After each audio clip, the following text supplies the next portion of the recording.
Hi, it's Tom with Digital Foundry with an early peek at Watch Dogs 2 on PS4. Now this fresh footage comes from Eurogamer's Ian Higton, who attended a preview event earlier this week. And before anyone asks, this early build was played on the standard PS4 model, basically going through the motions of the tutorial and first missions. As usual, it's unfinished code, but still a few things are pretty clear right now on the technical front.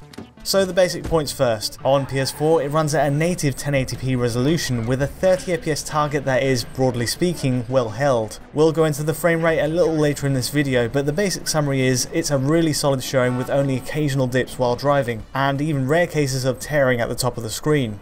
Compared to the first Watch Dogs, it's business as usual for the PS4 version, but the Opus Engine technology underneath builds on the first game in some substantial ways. We have promises from the developer that Watch Dogs 2 pushes out draw distances in particular with upgraded lighting and added atmospheric effects to the world. It's been 2 years since the first game after all, an open world stealth title that got its foot in the door early this generation with some neat hacking mechanics, but it's fair to say it didn't quite satisfy everyone at the time. The final product, of course, suffered from backlash over the visual differences between it and the more visually compelling E3 2012 showing.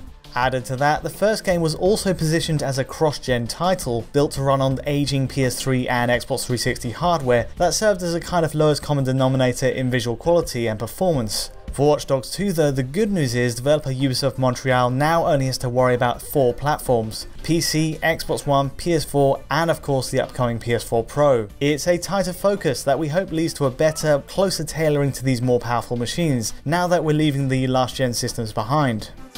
Now based on this early footage, it still may not exactly match that E3 2012 showing in all respects, especially given it's a complete change in setting. But still, it's a strong visual package without a doubt, and one that plays to the strengths of the now more familiar PS4 hardware. For example, Watch Dogs 2's stylized take on the San Francisco Bay Area is said to be over twice the size of the original game Chicago. It's a wider spread of terrain, and impressions so far suggest there's much more to do in terms of interacting with AI characters, a livelier, more dynamic world overall. Now hacking is a big emphasis here as well, with Watch Dogs 2's systems expanded to let you manipulate pretty much every electronic device you see. Lead character Marcus can even control air drones, miniature robots and lots more this time, all of which stays in keeping with the stealth focus of the series. There's a sense that there's generally more to do in this world. It's a more interactive, busier city where most electronics can now be hacked, and an overhaul to its driving engine is on the cards too. But from what we've seen so far, the upgrades behind Watch Dogs 2 appear to lean more on the improved AI, the online connectivity and hacking options than an outright graphics revamp. The technology is a clear iteration on the last game. Perhaps the biggest part in this sequel's appeal overall is the move from the overcast Chicago of the last game to a colourful take on San Francisco. In other words, it's more the change in art direction than necessarily the technical changes. It's also fair to say there are some rough points in this build. Scenery popping is still in evidence, especially where there's fast geometry streaming while driving at speed. Also, weirdly enough, the first Watch Dogs approach to rendering reflections is back in Watch Dogs 2. Water reflections are accurate and look great, but you can also get completely unrelated cube maps on reflective elements like windows and doors. Check out this door ahead here. It's mirroring a part of the world that isn't actually there, and it just looks odd. As for performance, we have to be extra lenient on this one because it's obviously still early preview code, but this is how the frame rate is shaping up in Watch Dogs 2 so far. Like the last game, it's 30 FPS with an adaptive VSync that enables some tearing right at the top of the screen whenever there's a drop. This happens to be really rare in our early footage, though we do get the odd occasional torn frame during fast driving. To see where the real stress points are though, we'll have to push the engine harder when we get our own hands on. For a game that emphasises slower, stealthier approaches to missions, it's not a deal breaker though, and from what we've heard so far, it's an improvement on previous demos of the game.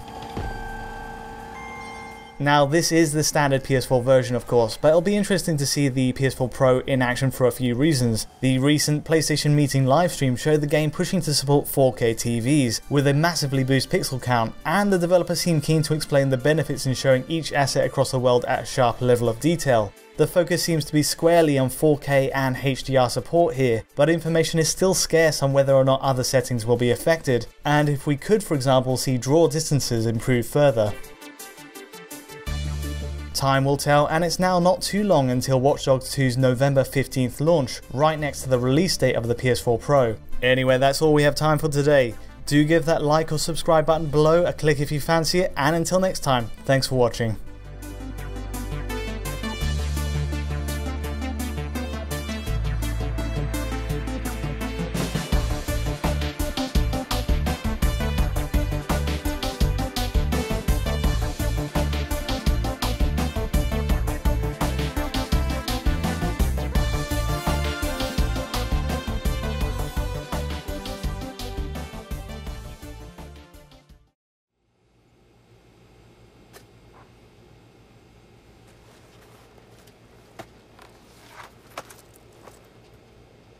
You've got a weird relationship with technology. You know that, right?